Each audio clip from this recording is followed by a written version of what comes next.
Are New Year's resolutions pointless after a year like 2020? And what's the point of making resolutions after a year that gleefully overturned every plan we tried to make?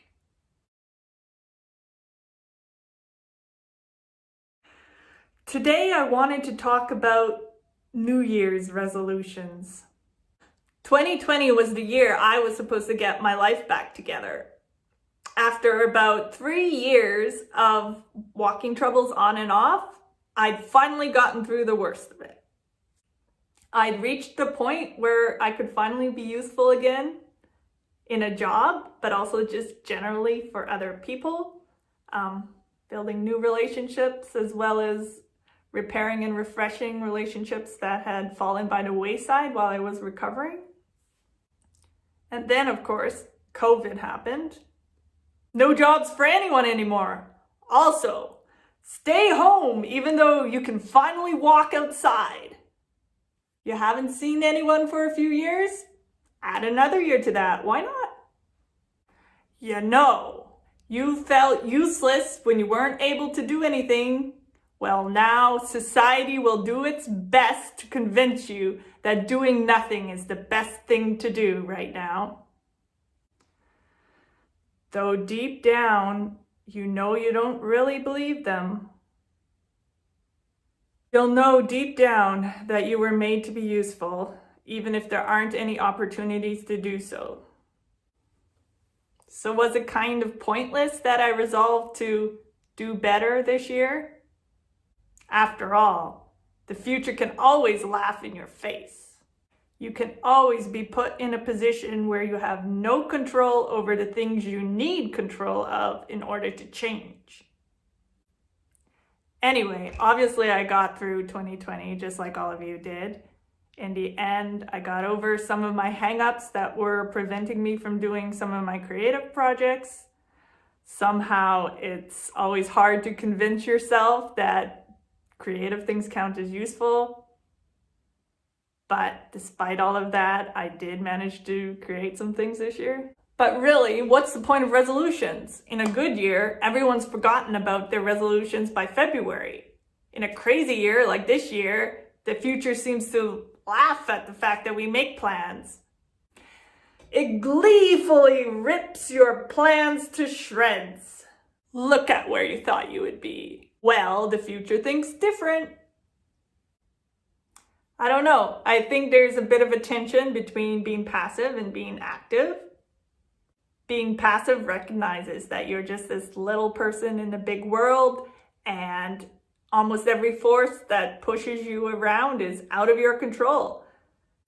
If you believe in God, being passive is kind of this acknowledgement that you know nothing will happen unless God wills it to happen. Like that verse in James 4. Come now, you who say, today or tomorrow we will go into such and such a town and spend a year there and trade and make a profit, yet you do not know what tomorrow will bring. What is your life? For you are a mist that appears for a little while and then vanishes. James 4:13-14. If I'm honest, this kind of passivity is kind of maybe my default setting. Like, why go out and pick a random goal? Why try to force the future to twist the way you want it to twist? Maybe life just is waiting for something to happen. After all, we never know the future. We never have control anyways. Maybe the best we can do is to just float along. Being active, on the other hand, being active recognizes that if there's one thing in the world that you control, that thing is you. That's why you make resolutions. You're looking at this little area that you have responsibility for, which is yourself, and thinking about, how do I cultivate that? What can I do with what I've been given? Well, of course, there's all kinds of actions that we could do differently, and that's kind of what the end of the year is really good for. It's a time we can look at ourselves and think. It's a time where we can look over ourselves and think, what if I did it just a little bit differently would make the world just a tiny bit of a better place? I have control over that, so why don't I do that?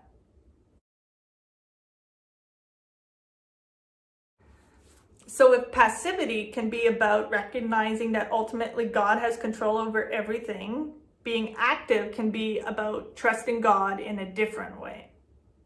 It's this confidence that God is good and God works through your actions, even if from your perspective, your actions seem to fizzle away and not impact anything. You're trusting God to take your actions and do what He wills with it. And you trust that God is good in that. God is in control and He works through human initiative. Isn't that kind of a crazy thing to think about? We make plans and act, and God's plan unfolds through what we do. Sometimes our plans are frustrated, and then even that frustrated plan becomes an integral part of what needed to happen.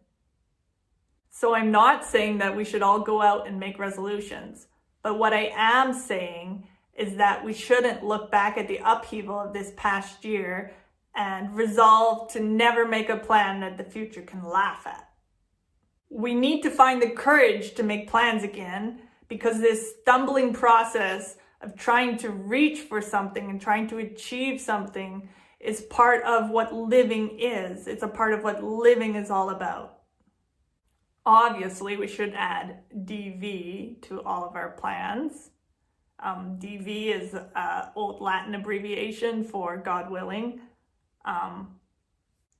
Instead of acknowledging God's sovereignty by passivity and apathy, we can acknowledge God's sovereignty by saying God willing in every plan that we make.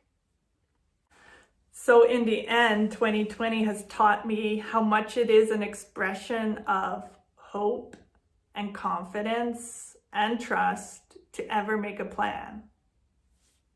In normal times, we don't always recognize this, but to make a plan is to believe there is a future and to believe that the future can be different than today.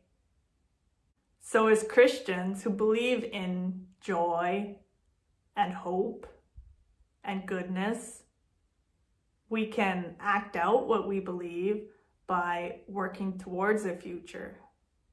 Maybe that's through a New Year's resolution, or maybe you have a different process for making plans. These are just some of my thoughts on resolutions and making plans and thinking about the future. So, Happy New Year to all of you. May your 2021 be brighter. May your 2021 be brighter.